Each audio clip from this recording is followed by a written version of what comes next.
What's going on, guys, and welcome to another edition of the RPO College Football Podcast. I'm your humble host, Jerron Jones, and we got my man, the myth, the legend. You already know who it is, with the fresh cut, looking good over there, Mr. Ray Roberts. How you doing, sir?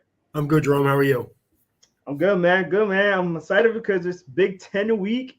We're gonna be talking about the Big Ten. I love talking Big Ten. You already know. That's the biggest conference I'm always looking at. Obviously, my team is in there with Michigan. We got the most hated team that I hate in the world, Ohio State, in the conference. Got Michigan State, who's been a thorn in our heel the last couple of years. We got, the other sub teams that have been kind of teetering in there. We got the Indiana's that kind of got a little bit better the last couple of years. We got Minnesota trying to get in there. Obviously, Penn State always been one of the main staples that been playing here and there lately. But you know how it is. So we're gonna definitely get into that, right? But before we do, let's talk about a little bit of recruiting because me and you was talking about this off air. You guys just got CJ Carr, a Michigan guy, stolen from two Michigan teams in the state, obviously, Michigan State and Michigan itself. There's another guy, Dante Moore, who's been out there. He's been teetering with a lot of teams, been hearing a lot of different things where he's going to be going. And then we got the other kid. I believe his name is Jaden. I forgot his name.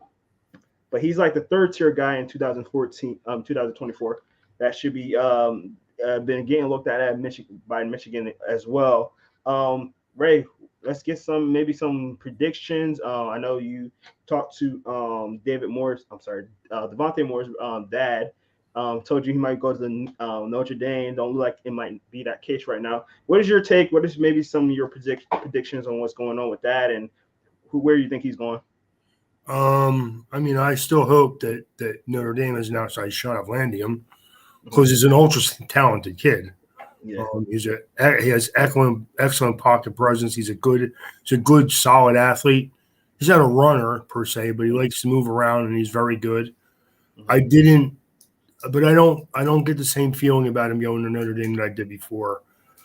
I've heard every week it seems like there's a new front runner. So until he narrows it down and gives us one or two teams or just comes out and picks it, I really don't know where to go with it. I've heard like several different teams now. Oregon, LSU. Again, I'm so hoping that Notre Dame is in that mix, but I'm not as sure as I was, 2 weeks ago. No, same here. And I've been hearing a lot of different rumors. Like we said, Oregon is like the latest one. LSU been lately one of those teams that have been out there trying to recruit them and stuff like that. Played really well in the overtime 7-on-7 tournament that he just had in Vegas. Big turnout, man. Hopefully one day we get to be out there. I think this, if I'm not mistaken, I believe this is the first year they had it.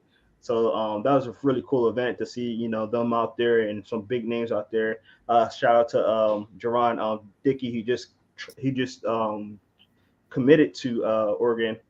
His birthday's today also, so happy birthday to you, sir. A guy, good kid. We got to interview him. Like him a lot. 4-star receiver going to Oregon. He balled out there. There's other big names that was out there. Dante Moore was definitely one of them.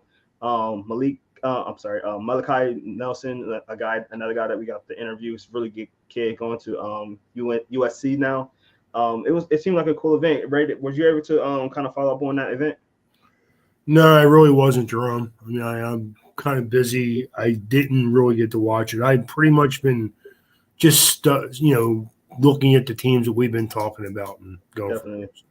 No, and it's all good, but it's I think it's very important to see how those kids are playing. I know it's 7-on-7. There's no pads. There's no offensive line.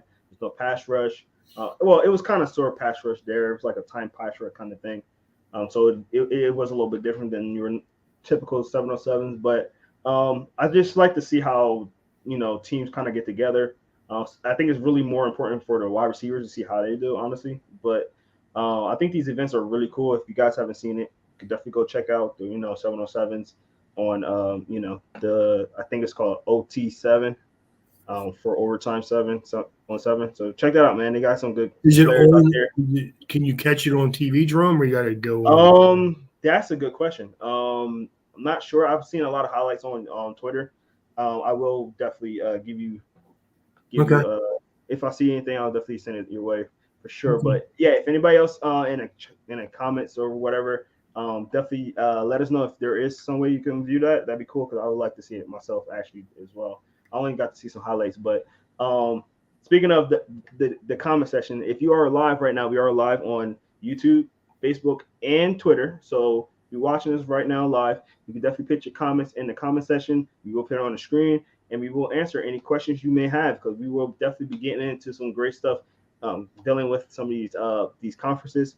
But so let's just get right into it because we want to get to our main topics with our ranking the teams. So let's rank the teams in the Sun Belt. So guys, if you haven't seen our last couple of podcasts, we've been doing the rankings of every conference.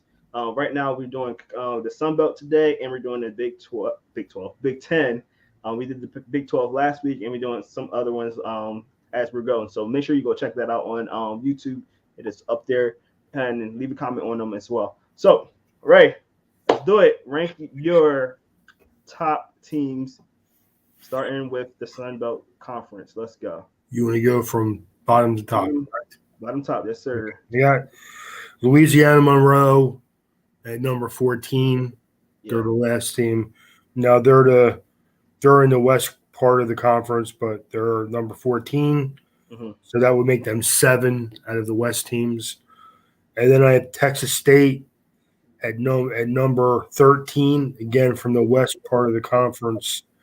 Terry Bowden is a coach at Louisiana Monroe. And I think Terry Bowden is a solid coach, but I think that he needs to they need to get players to the program. Yeah, it's the players again. They get a lot of like lower tier kind of players there. They do. They just haven't really hit too much. I mean, the Sun Belt is a weird conference because let's face it, I'm not going to jump too far ahead, but there's one team that kind of has controlled this conference for a good long time now. So we'll get to that one. So, okay. And like I said, 13 out of Texas State.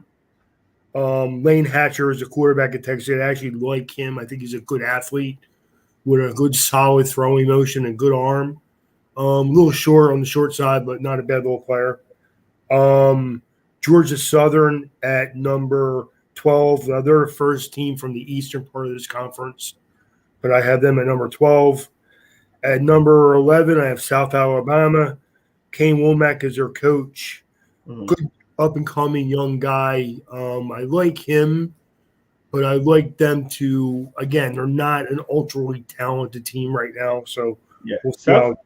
Well, I will say South Alabama's starting to produce some NFL players, though. They are. They do. And I think that – and I think that that Womack is a good, solid coach, and I think he does a good, solid job recruiting kids too. So I think that they'll be better in this conference than they are right now. Yeah. But they still have a good distance to make up, to be honest with you. So, number 10, I have James Madison. One of my, an old-time, James Madison when I was a kid, was actually one of the better teams in this conference, usually up year in and year out. Mm-hmm. But they're not quite there now. They're towards the bottom half of the conference. Same thing as my next one, Old Dominion. Mm-hmm. They're a team that when I was a kid, they were one of the better teams in this conference, usually year to year. So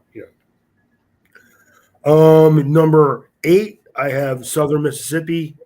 Coach Will Hall, quarterback Ty Keys, who I actually like a little bit. Have watched him play a good bit. I talk about him later when we talk about quarterbacks. I like him. I think he's a good, solid, functional quarterback. I'm not going to say he's an NFL player, but he will play pro football somewhere when he's out of college, I believe. So, at number 7, I have Arkansas State. James Blackman is their quarterback, another athletic kid who has some upside to him.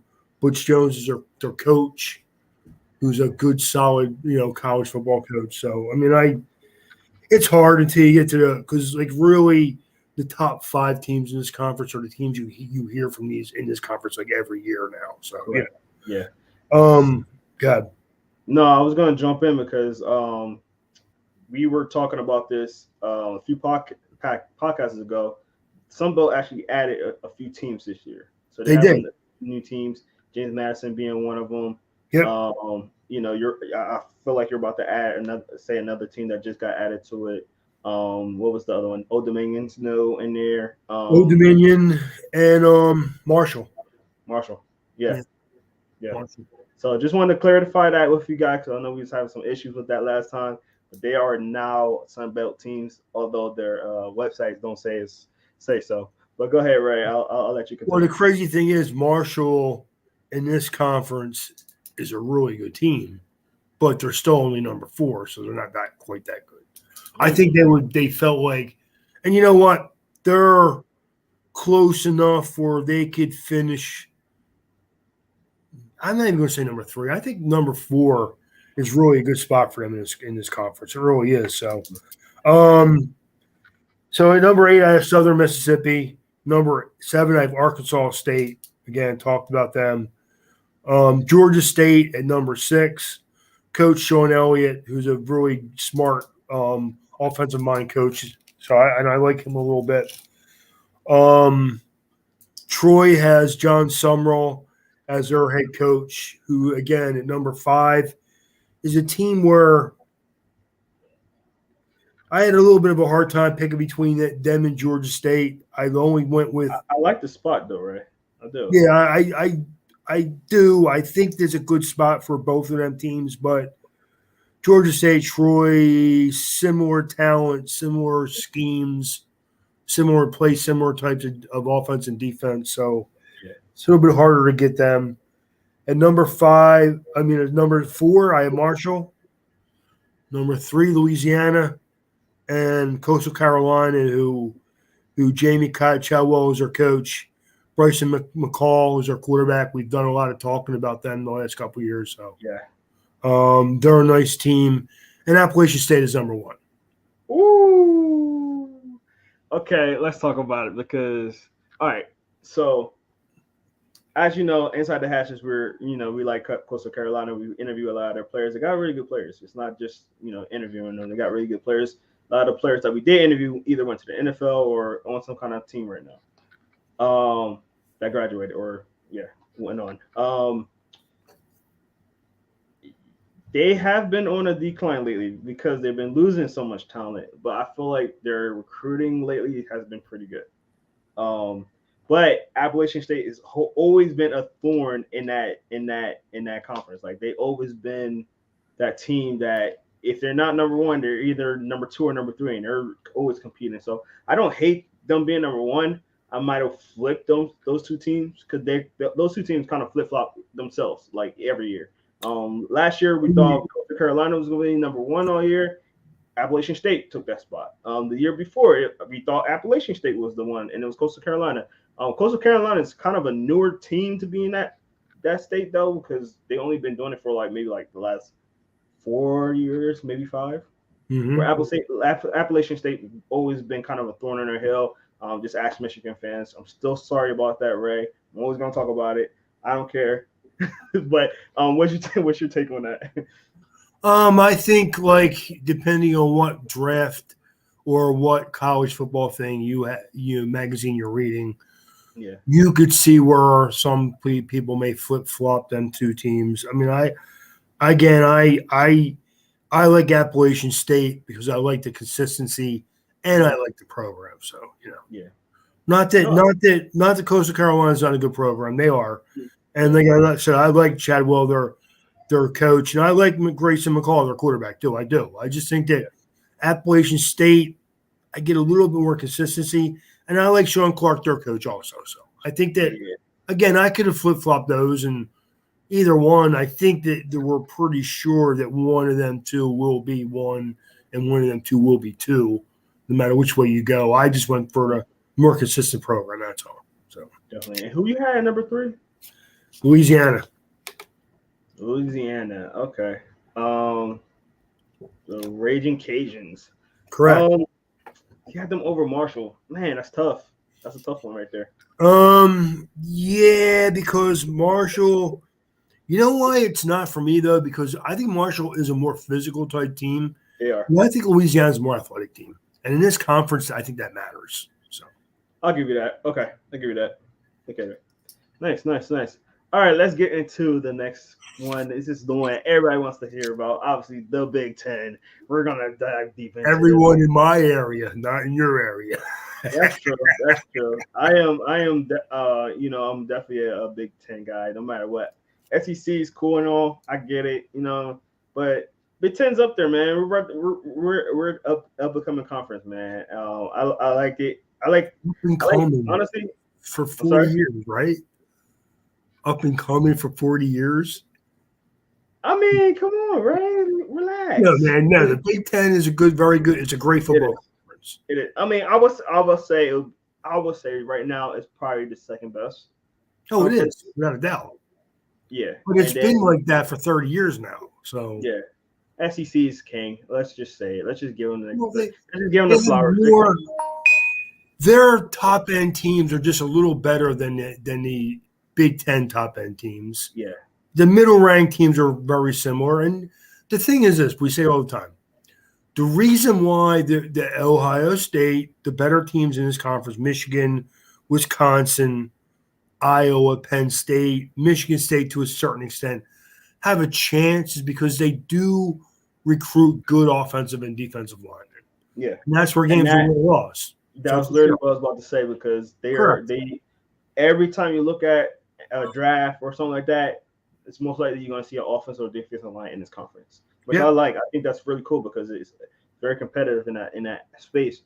Which, that's why when, these teams don't always get the more what's the word I'm looking for?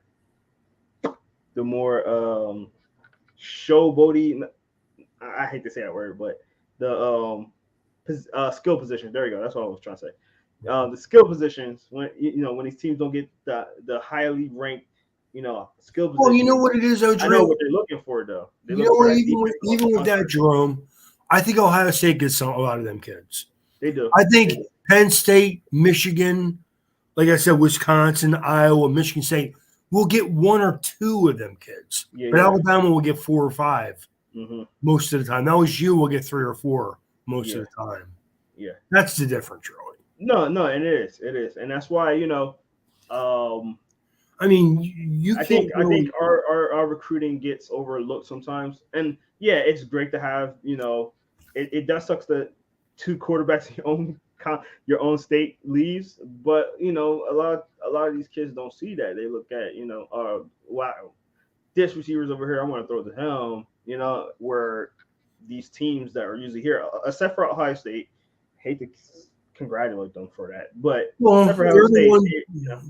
the one team that like they lose wide receivers every year, and there's usually 2 more to kind of take up that spot. From the last 2 guys. I mean, every year, man. I don't like any of the teams in this conference. When I was a kid, my dad was a big Penn State fan. I remember you telling me that. Kind of root for them a little bit, and not to bring up a bad subject until the whole Jerry Sandusky thing came up. I would have probably said I was a quasi Penn State fan when I was a kid. Yeah. Because my dad, again, really respected Joe Paterno, as I do as a coach. No, I totally agree. And when he passed away, it was definitely felt throughout the college world. It was, because it was a shame, because it seemed like literally like all the stuff that was going on around him basically took his life away from him. Like he had no reason to really it's going to sound corny, and it is a little bit, but can you die of a broken heart? I heard it a couple of times, man. I think Joe Paterno's heart was absolutely broken by a lot of things that went on around him. Some of them he probably felt like he didn't have complete control over. I don't want to get too much into it. Like, I will say this. I just wish that he would have went and said to his higher ups, like, this guy's not a part of this program anymore. I don't want him on my campus. And that would have completely washed his hands away from everything that happened afterwards. No, for real.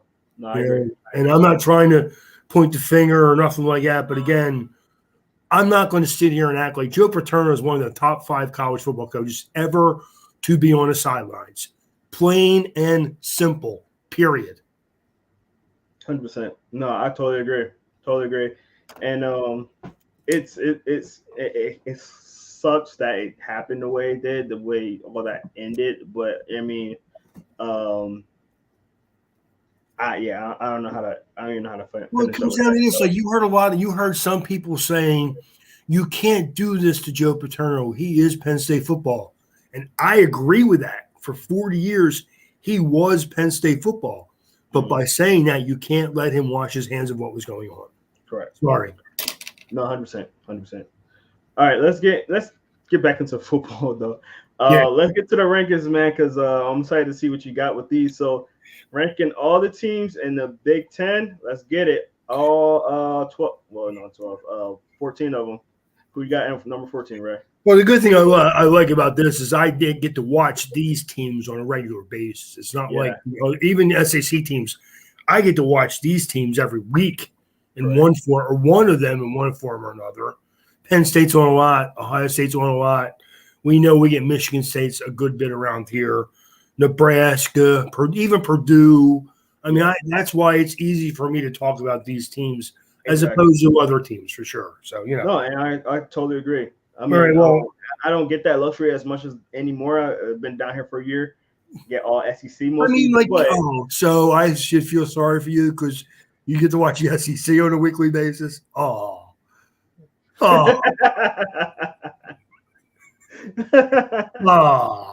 That's a shame. Down here, brother.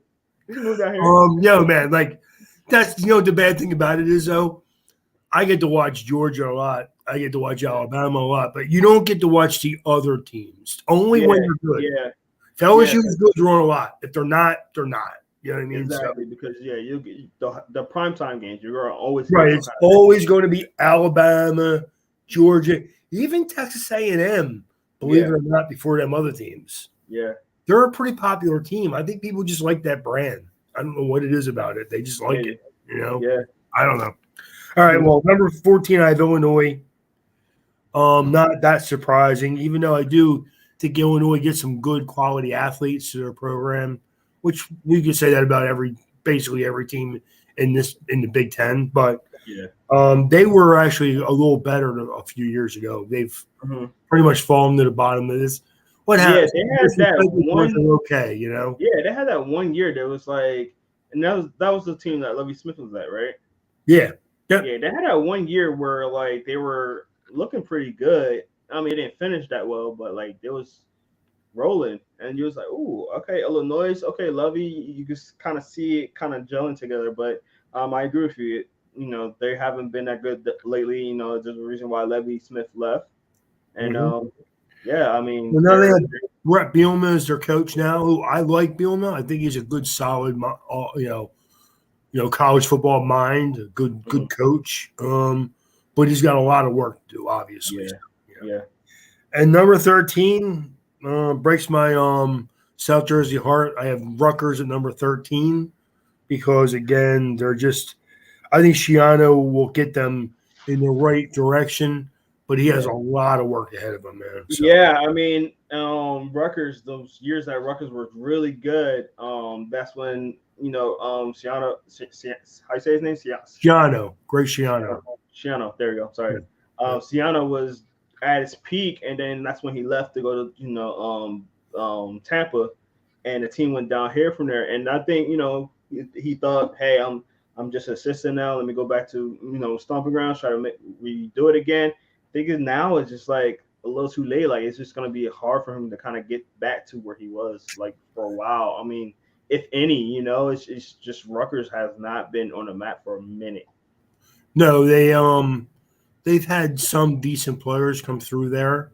Yeah. But again, he has a lot of work to do. And what I wonder, if he'd have never left, would they have fallen this far?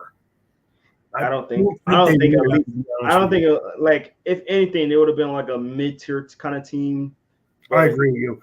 But the fact that you see teams like like Maryland and Northwestern like way above them now. Mm-hmm. You know, Yeah. like that wasn't happening when Shiano was here in the first run. Yeah. They were at least a mid-tier team who Correct. played good, consistent football for, like 2-3 years actually. Yeah. And then you left. I'll admit that peak years at Rutgers. I mean, me and you were from Jersey. Those peak years when Rutgers was up there, man, it was some of the exciting times in Jersey, man. It was. You know what the scary thing is? It kind of reminds you of like a couple runs from Temple though, which never is sustainable for some reason. Yeah. That's what scares you. Like, can you get it back to that? I don't know, man, because they were really good for a couple years there. And I don't know about that. But you know what? Here's where you start. I mean, you have a lot of talent in Jersey. Try to keep as much of it in town as you can and see where that takes you. Right. I've been saying this forever. There's a lot of Michigan recruits heavy in Jersey. Yes. There's a lot of teams. And then you got to find a way to sneak a couple Maryland kids, some Penn State kids, like northeast Penn State kids, because there's some talent there too. Yeah. And try this. Like, here's the thing: don't be dumb and think, you know what, we only should recruit this area. Yeah. Put your feelers out everywhere, man, and see what happens. Because man, Rutgers is a good school. Yeah. First and foremost, it's a good school. It is. Okay, so what is the problem? It's not in a great area. Mm-hmm. It's like you're like a lot of metropolitan, a lot of businesses around there, and to do anything really, you got to go off of campus and get away from campus. But you're still 15, 20 minutes from just about everything. Yeah. So focus on that. Say, okay, we know our campus is kind of restricted because we're like in the middle of town here. But you're a shuttle ride from New York City. You're a train ride from Philadelphia. Yeah. You're an Uber driver away from any stadium in New York, Philadelphia, Baltimore. Yeah, it's not too far from East Rutherford. Exactly. Like you literally are like close enough where take advantage of that. Again, focus on we're a good school. Mm-hmm.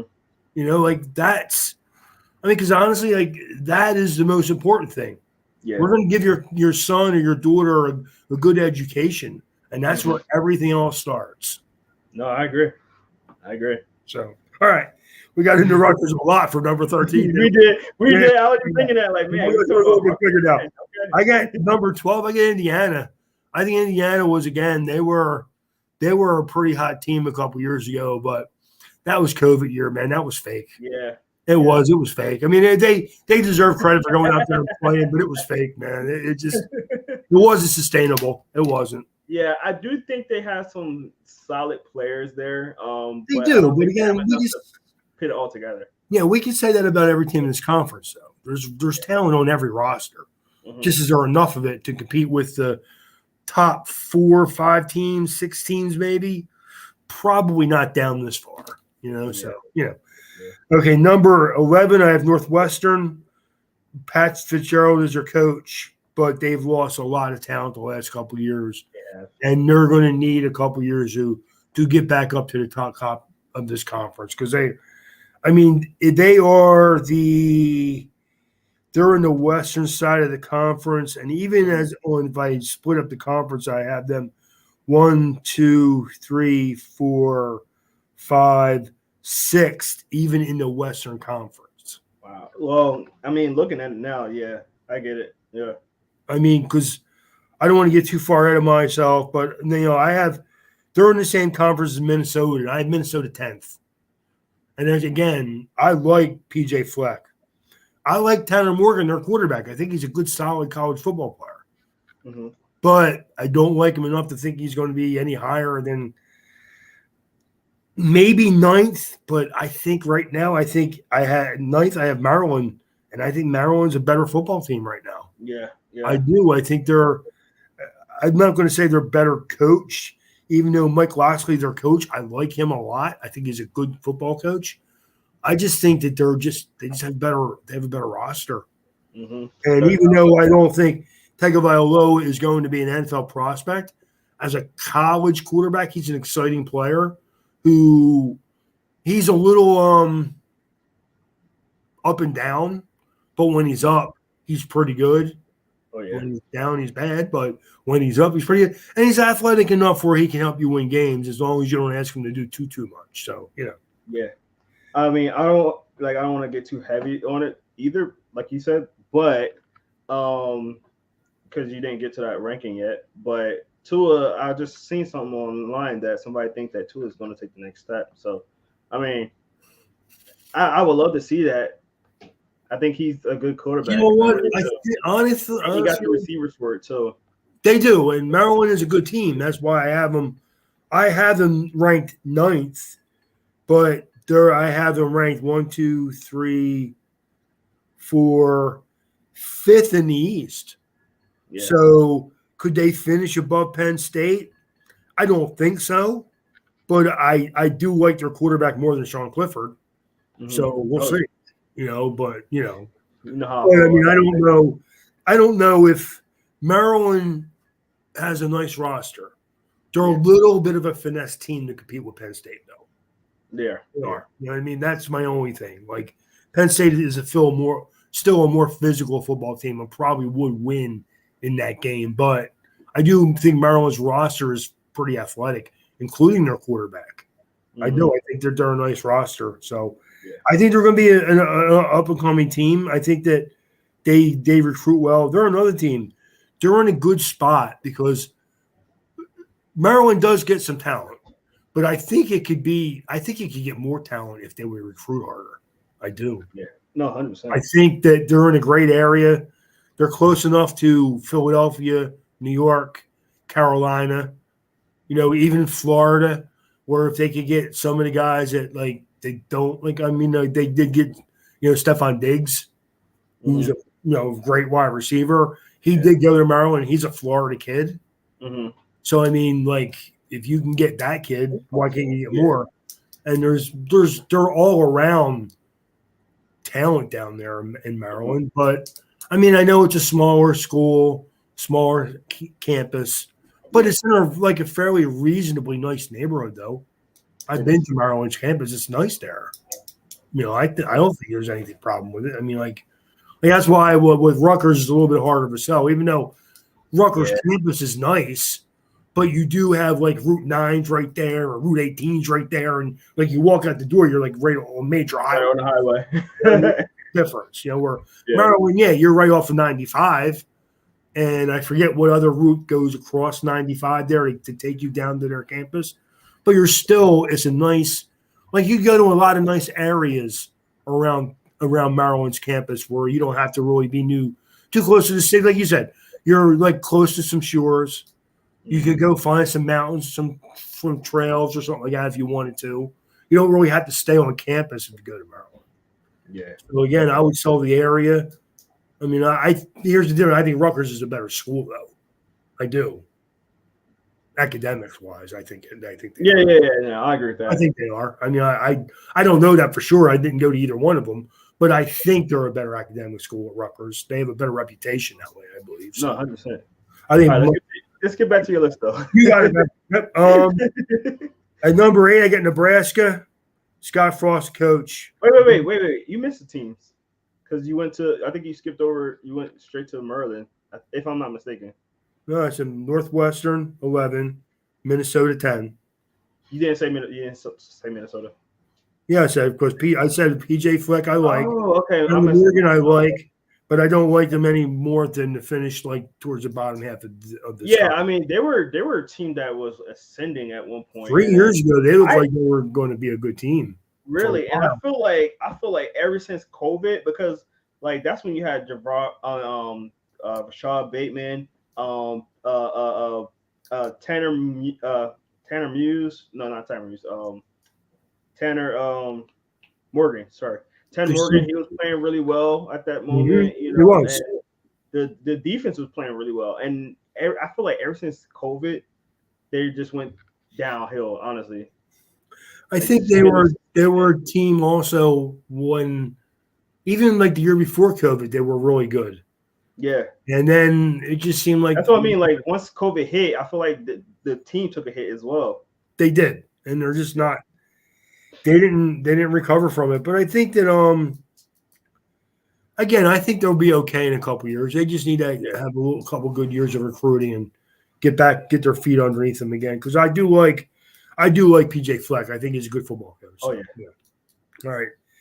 So now I'm back up to number 8. I had Nebraska. Okay. Scott Frost is their coach. I think we all know Scott Frost is a pretty good football coach. Yeah. Number 7, I have Purdue.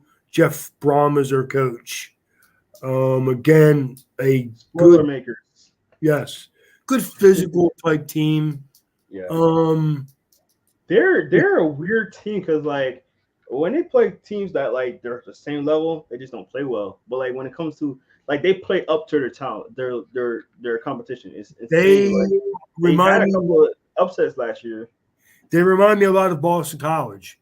Yeah, Boston College is like that. They'll play against good teams and play well against good teams, and then go to again play lower competition and play down to the competition.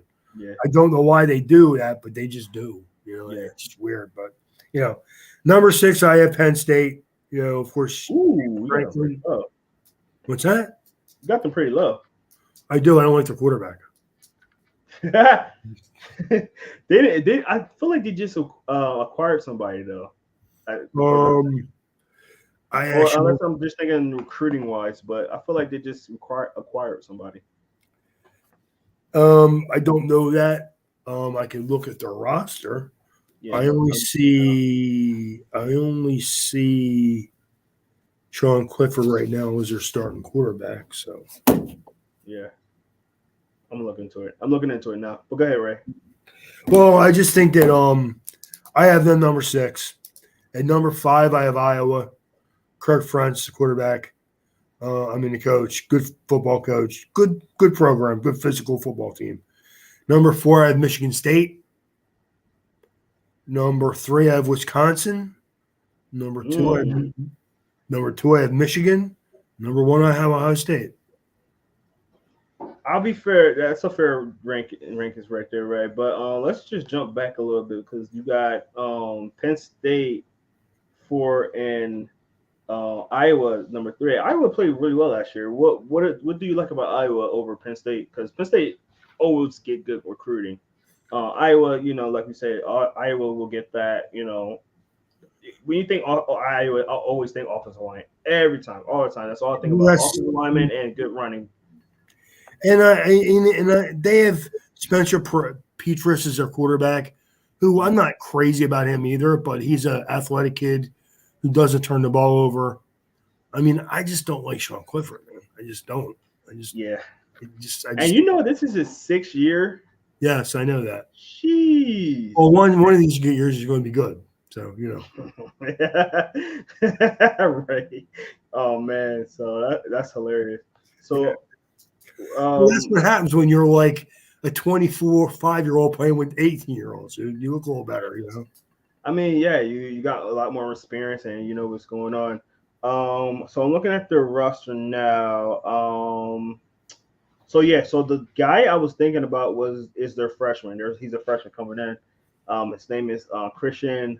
I never know how to say his last name. Velox. 6'4", 202-pound freshman from Ottawa. Oh, Chris Velox. Okay. I actually like him. I do like him.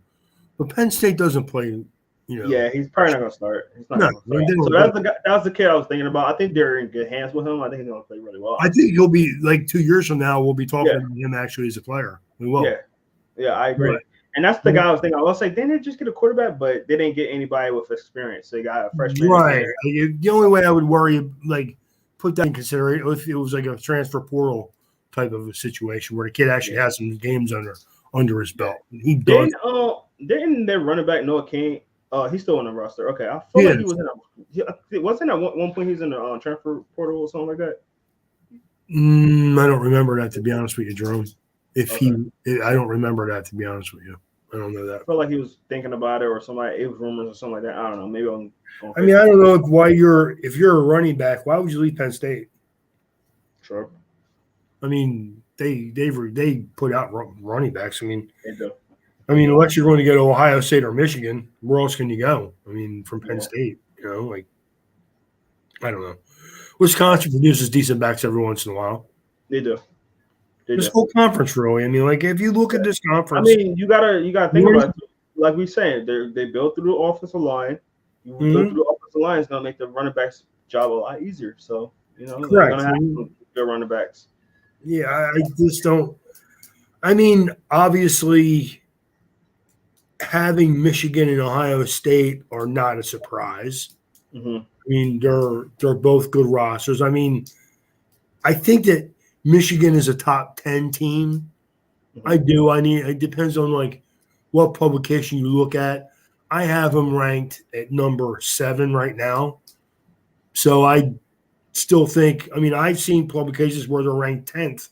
I've seen some where we're ranked 5th or 6th. But wow. I have them like 7 right now. This is the thing. And, I'm a Michigan fan, so I gotta kind of chime into this. I think it's the prospect of JJ McCaffrey. I think him coming in, and I think he can possibly come in. But even if he doesn't, I always say his last name wrong for whatever reason. McNamara. Yeah. Sorry, I always say his last name wrong for whatever reason. Cade McNamara. He's a solid quarterback. He's gonna do what he needs to do within the offense, and he's gonna be able to win games. Like he's a guy that's gonna win games for you, And I think he would be a good, solid backup in the NFL. I really do. I think so too. Yeah, because he's not gonna do the wrong thing. What I would do with Michigan is I would play McNamara most of the time. Mm-hmm. I would bring in JJ McCarthy when I want to run some wildcat, maybe some gadget type plays. Just to change up my offense, give it a little bit of a different look. Because I think Michigan's defense will still be pretty good this year. I think so. The shame of it is they're on the same side of the conference as Ohio State. Mm-hmm. So you don't get that championship game against them. Yeah. It kind of sucks. Like Wisconsin to me is I have them 3 in this conference, but I think they're substantially behind Michigan and Ohio State. Yeah. I just think that they're number 3. So they're going to probably be the team that represents the West. Yeah. And I don't know if that's right. Because really, honestly, I could see Michigan State I think they're going to be an improved team. They could be better than Wisconsin this year. But again, you're looking at another Eastern Conference or Eastern part of the conference team. Mm-hmm. So they're not going to get to play in the title game either. Yeah. I'll say this. Back to Michigan real quick. That I said this before. The running backs, I love the running backs. They're going to have a good 1-2 punch with those 2 guys. We don't have a kind of a bigger kind of back, though, like we had last year with Haskins.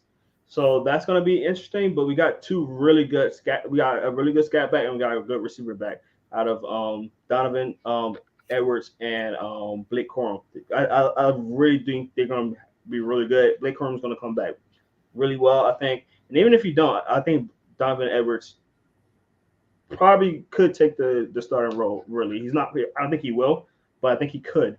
Wide receivers, I told you guys before. I think we have the most underrated wide receiver core that I've seen because we got some talent there. And last year we was really trying to rely on Ronnie Bell, and we didn't need him, but we had such a good rotation back there and had so many good receivers out there, going out there and doing some good stuff, giving some good experience. And they played really well with that. And now we got Ronnie Bell coming back. I'm curious to see how this goes because we're a run-first team anyway. So, and the offensive line is really good. I think that's the key part is that our offensive line is really good. Defensively, I think our defense is still going to be really good, or not really good, but I think it's going to be good still to solid. I'm worried that our pass rush is not going to be as good as last year, obviously, because we had 2 NFL starters out there. So the pass rush kind of concerns me a little bit, just a little bit, because I still think we're going to be effective, but it's not going to be like last year. So, which means that the DBs are going to have to step it up a little bit more, because last year, DBs disappointed me sometimes, especially against that Georgia game. I'm not going to lie. To go to with Michigan State, I think they're going to be good, but not having that Kenneth Walker type running back is gonna hinder them a little bit now, and they're gonna have to live without him because he was a huge part of that offense last year. Huge reason why they beat us. They destroyed us with Kenneth Walker. That dude was insane. So not having that guy and a guy that's not even like close or like to that, it's gonna be a learning curve for them. I really do think it's gonna be a learning curve for them. Yeah, But I think Michigan. I agree with you. Michigan State can be one of those top tier teams in this conference. But yeah, I like Mel Tucker. I like their coach. I like him too. Yeah, I like he's the reason why. Like it's so hard to like. It's easy to hate Michigan State because I'm a Michigan fan, but it's hard to hate him because Mel Tucker is there, and it's just like I like Mel Tucker. I really do. It's hard for me to hate his team. He's an intense guy. He really is. So I mean, I really like him, and I mean, I'm not a hater on Michigan State. I kind of look at most of these teams the same way, to be honest with you. I mean, I don't dislike. Well, I shouldn't say that. I dislike all of them, but I don't dislike Ohio State any more than I dislike Michigan. But I respect both. I hate them both. I mean, no, I understand. I hate Ohio State no matter what. Like, if it's Ohio State and Notre Dame, Ohio State. Part of your hatred is because you know a lot of Ohio State fans, right? Oh, dude, Ohio State fans, man. Ugh. They're Cowboys fans, basically. They're Cowboys fans, man. They really are. Why do you say that? Because I'm not gonna say it. Just because of arrogance? Yes. Okay, is it because what? The only thing that bothers me about Cowboys fans is when Cowboys aren't any good, you don't know who they are. Yeah, that's what bothers me about Cowboys fans. Yeah. Nothing else. I don't care. Like you root for any team you want. I don't care. Mm-hmm. I really don't care. You root for any team you want. But you always know who is an Eagles fan. You do, no matter what, man, because they wear all their gear, and that's fine. Oh, yeah. But I don't need you to wear your gear. But Cowboys fans are the ones where, again, they don't talk about football at all unless the Cowboys are good. That's true. And that's annoying. Yeah. The thing I say that's annoying about Ohio State fans is that, no matter what, their players are always good. Every time there's an Ohio State quarterback coming into the draft, oh, this player is really good. And I'm just like, the only one that I can say that in the last maybe 10 years is Justin Fields. That's the only one I can say. And the guy they got now, C.J. Stroud. Those two guys, I can say, all right, man, they got some quarterbacks now. But everybody else coming into the draft, oh, that should be a first round pick. I'm like, I don't see it, man. That bothers me when you're so and this goes with any fan base really, but Ohio State does it a lot, especially with the quarterback. Oh my gosh, so good, and rest in peace to Dwayne Haskins and whatever. Correct. But I didn't think he was that great. Not at all. Strictly football. If you remember, Jerome, I told you he was a 3rd round pick. Yeah, I wasn't high on him either, but no, this and that. He's so good and stuff. I mean, and I feel like Ohio State fans do that all the time, even with Troy Smith. But you're not talking about exciting player. Most of the Ohio State fans, or I shouldn't say it, some of them are really knowledgeable fans, like everybody else. Mm-hmm. Some of them just watch the game and they're like, "Oh, well, he must be good. Look how good. Look how many points are scored." But they don't realize what a simple offense Ohio State runs, and they just have better athletes than everybody else. Braxton Miller, they thought he was going to be great. What's the other kid name? The big kid that I forgot his name. Dang. It was right before Haskins. Yeah, the one to tried to play wide receiver, right? Well, that was Braxton Miller. Okay. It was another one, I think. I forget. But it's always these quarterbacks, just Google average Ohio State quarterbacks. There's 100 of them. Yeah. I mean, Elvis Gerback. When I was a kid, I wasn't a kid, I was younger. He actually played in the 90s, Jerome. Come on. Really? Yeah, he played for the 49ers and the Chiefs, I believe. Gerback. Maybe if I Now, see. if I say Art Schlichter, I know you don't know who that is. Nah. He played in the 70s. Yeah, man. You're showing your age, right? You're showing your age. I am. I am. But But yeah, so I mean that's something I don't know. It's just obviously they and I okay. This is the other thing I hate about Ohio State, and I'll get off my hate for them. But this is the other thing I hate. I hate when every time it's time to play Michigan, they cross out the M's and all that stuff and all the words, and they won't put any M's in inner sentences. And like they actually like come to like when they come to Ann Arbor, they'd be like vandalizing Michigan and all that stuff. Stop! That's so annoying, dude. Come on, like that. It's just annoying, and maybe it's just my fandom for Michigan. But oh my god, they're so annoying, and I find no, some there's no reason to vandalize anyone's property. I don't care what the reason. 100%. You try to act like there's There a was reason. a bank. There was a bank in Michigan that they took out the M on the bank, like red spray painted the M on there. I remember that, and I'm just like, dude, you guys going too far with this. Like, Yeah, it's not that serious. So anytime you're damaging personal property, man, you're going overboard a little yeah, bit.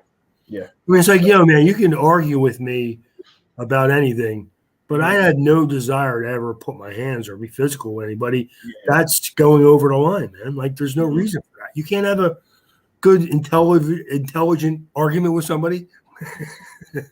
Yeah, for real. And like, and it's the thing, cause like, like Ohio State can literally lose every game, and if they beat us, they're gonna be super happy the whole year.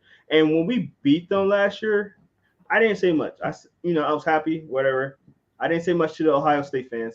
They were distraught. Like like a lot of my Ohio State friends, man. If I say anything to them, they are depressed. They was depressed. They wasn't talking. You seen photos of people crying, and I was just like, man, like, geez, dude, like we have to go through this every year, and you lose to us one time, and y'all this distraught. Like, man, it's crazy. Like, I don't know. Sounds like crybaby to me. You see what? It sounds like a crybaby to me, but like, you said that. You said it. I didn't. Yeah, you know what, Jerome? Honestly, I don't really have to deal with Ohio State fans. I mean, I know a couple of them, but they don't talk to me about Ohio State because they know that I just don't like. Man, I don't. I just try to keep it as real as I can. Like I have Ohio State number 1 in their conference. I have them number 2 in the country because talent wise, they're not either second or third team in the country. Number 1 in the country. Number 2 in the country, yeah. Ooh, wow, yeah. We're definitely gonna do a top. Let's do. I mean, right now, I haven't gotten into top 10, top 25 teams yet, but right now, I would have Alabama, and then I'd have either Georgia, and then Ohio State, or Ohio State and Georgia. Yeah, we're definitely gonna do a top 25. No, we will for sure. We're both gonna do one. We're both gonna do one. Sounds like fun. I just don't like.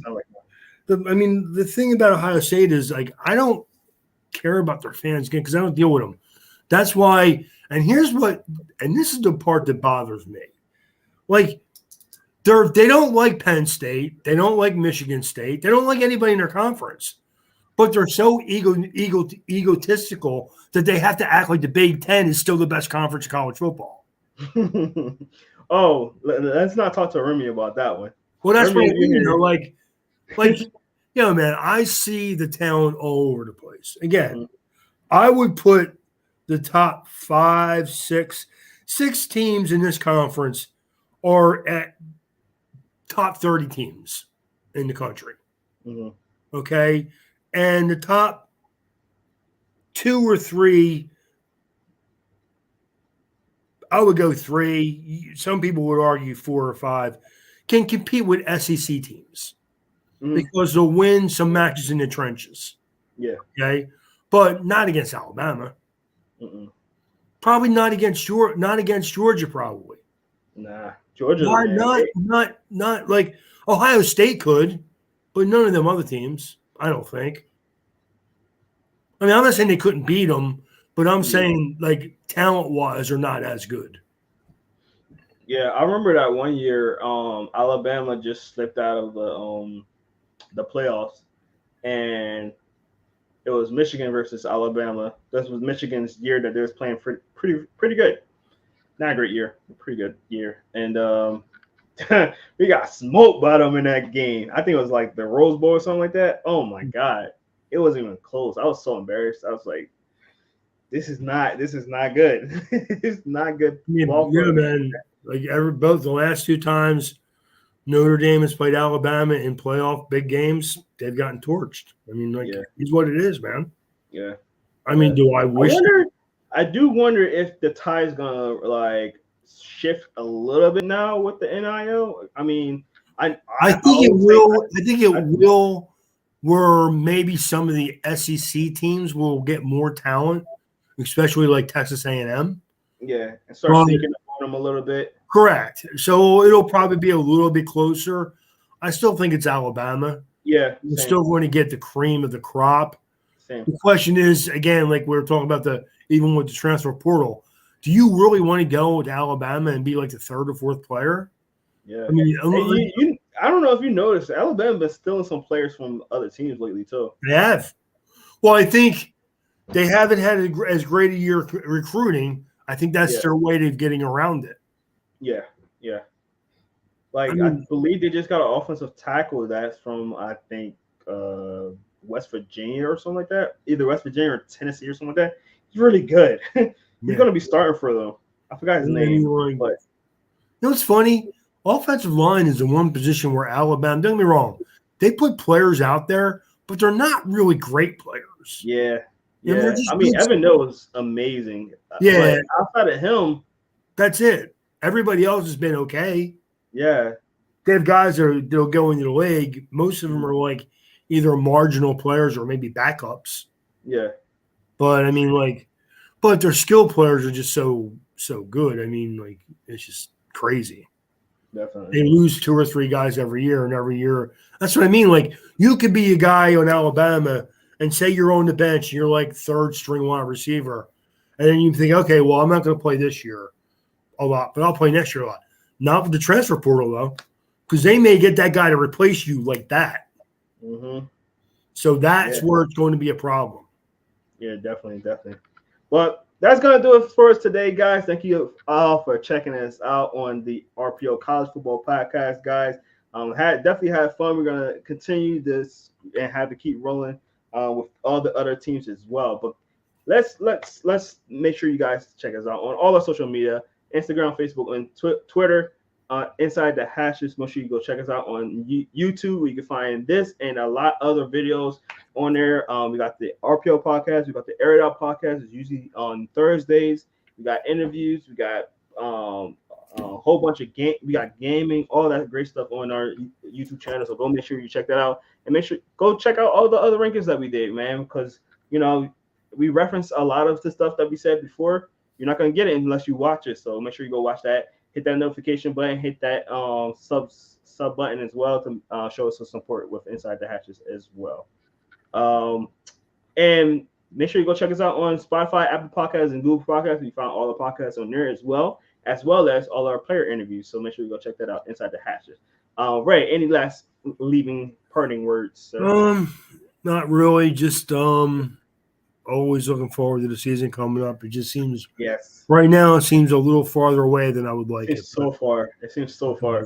We're closer, but it seems so far. This is the dead period now. Like, yeah. Honestly, the last couple, recruiting items that are going to be, if you're involved, like again, if you're in the Dante Moore sweepstakes, you're kind of like waiting to see what happens there. I mean, I think most kids have basically signed most of where they're going to go. I think really you see what your roster is going to be for next year. Mm-hmm. I think I'm just excited. I'm wishing it was a little bit closer than it is, to be honest with you. But yeah, I'm sorry. No, I want to pump my brakes on it though, man, because I just wish the Phillies were better. That's all, because it would make my summer a little better. That's all. Yeah, yeah. For sure. Yeah, it's like a slow down dead kind of period with sports. We got two more NBA, well, maybe two more, one or two more NBA games. Football season is kind of over. You will start seeing a little bit more light like work going on with like some training camps and stuff like that. I think the end of July, you'll start seeing some NFL training camps start up. Yeah, That's always exciting. I'm really looking forward to the NFL season this year. definitely. See Tua take that step, hopefully. Correct. As far as recruiting, I do think there's going to be a lot. The first week and a half of July, there's going to be a lot of commitments. But I think as soon as that happens, it's going to really die down. So I'm seeing a lot of kids, highly recruiting kids that are going to start committing the end of July. So we will see a little activity, but like as soon as July hits, it's just going to probably just die down. And it's literally just going to be just training camp stuff. So that's my only fear with Dante Moore. That yeah, if he doesn't commit by the end of July, what's he going to wait till the season? I mean, that's leaving a lot of teams just hang, man. I don't like that. So yeah, I honestly, I don't know when he's going to commit, but that might be. I mean, the way it's looking right now, he haven't announced a day. So, and I don't even think he did his top yet. His tops. So, it's going to be interesting to see how he is. So right now we're on Dante Moore watch right now, but it's not a lot about to start going on, man. But hey, you can come here every Wednesday, check us out. Listen to some good football talk with me and Ray. Ray, very knowledgeable guy, great guy. We're going to continue our rankings. We're going to do some more next week. I think we only got two more conferences, if I'm not mistaken, either two or three. More conferences to do, so we'll finish that up next week. And then we're going to do our top 25 right after that, and then after that we can figure out what we're going to do that from there. But we're definitely going to be we always going to have something to talk about each week. So make sure you come back, lock in with us. We're going to have some great stuff. So I'm Jerome Jones. This is Ray Roberts. Thank you guys for coming out. Be safe. Have a good one, and we'll see you next week. Peace.